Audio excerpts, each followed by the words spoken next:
Hey, how about a guy who scored 51 last night, and his name is Caris LeVert, and they rallied, the Nets did, for an overtime win in Boston. RJ, thoughts? This man had 14 to start the fourth quarter. 17. 17 to start the fourth quarter. Are you sure he had 17? I'm positive. Oh, okay, well, he had 17 points. How many games you watched last night? I watched all the games. Stop it. I watched all the games, They're all at the same time, Jay. Do your job. Good job, Karis. Good job, Karis. I'll be there tonight. I would like to apologize to Caris LeVert for the fact that we did not analyze his 51-point performance at all.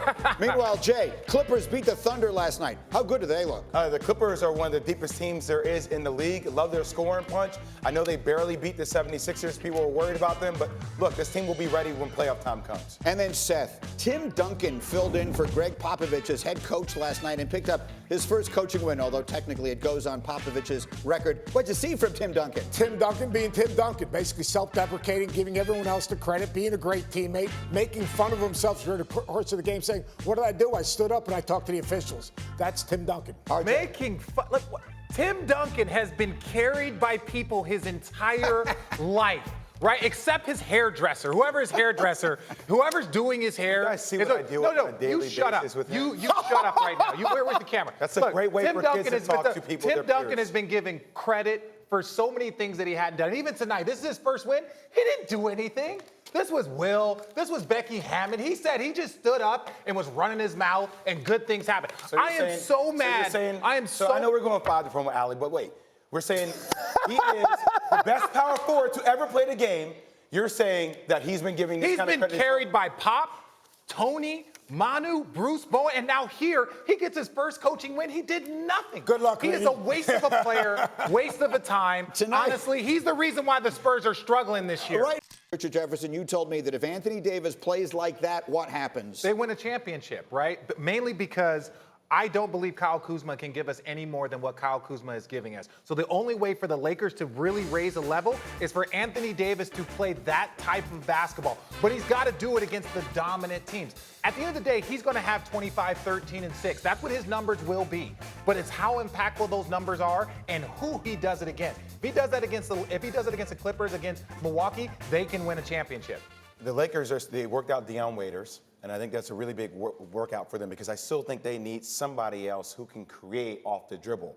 You know, we've seen those stats, what they say about when LeBron's off the court, and I think AD can take over, but you still need somebody else to make the game easier. If you're able to get a guy like Dion Waiters, I think that can take your game to the next level. By the way, you said you want to see AD do it against Giannis. You're going to get the chance. They're going to play the Bucks this week and then the Clippers this weekend, so we're going to know a lot more about them. But, Seth, you are very impressed with AD. Yeah, here's the you guys are both wrong. First of all, Kyle Kuzma has a role, all right? His role is to stretch the defense, corner space, and knock down shots. That's his role. So Anthony Davis' role is to be a dominant player. He's the third best player in the NBA right now, and he's going to show it this weekend. He can run the floor. He can protect the rim. He can defend on the perimeter and switch. He can make threes. It's got to be his personality. And what I mean by that is when he was at Kentucky, 4th most shot attempts on that national championship team.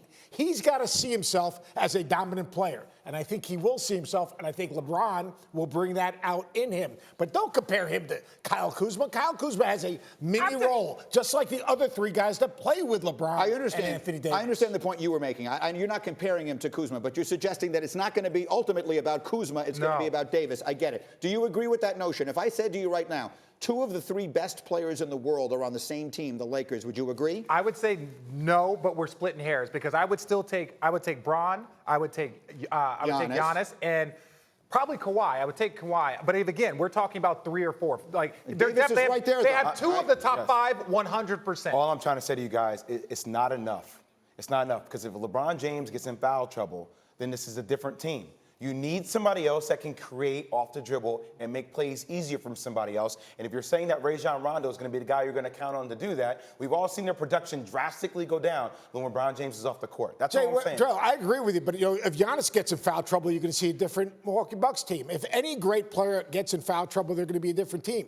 The thing is, the Lakers have the luxury. Now, I agree with the Clippers. The Lakers have the luxury of they have Anthony Davis. And Anthony Davis, when he imposes his will on a game, is the top 3 player in the NBA, top 5 player in the NBA, a guy that you can win with no matter who's around. I think the one thing that we can agree on is if everyone plays their best version of basketball, the Clippers are the best team.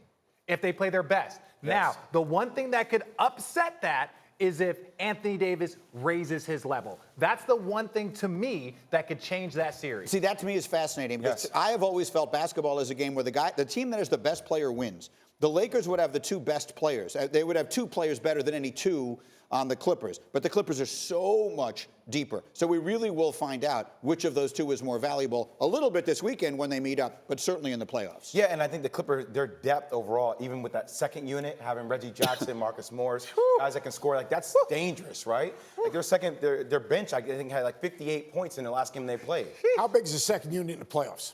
Oh, it's to me, it's very big over series because it gives you the ability to switch things up. You want to play small, you want to play big, foul trouble, in and out. You want just different ways to play. Again, the Lakers will play Milwaukee and the Clippers over the course of the next 5 days. So we'll find out a lot about them.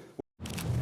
Thank you for watching ESPN on YouTube. For more sports and analysis, download the ESPN app. And for live streaming sports and premium content, subscribe to ESPN Plus right now.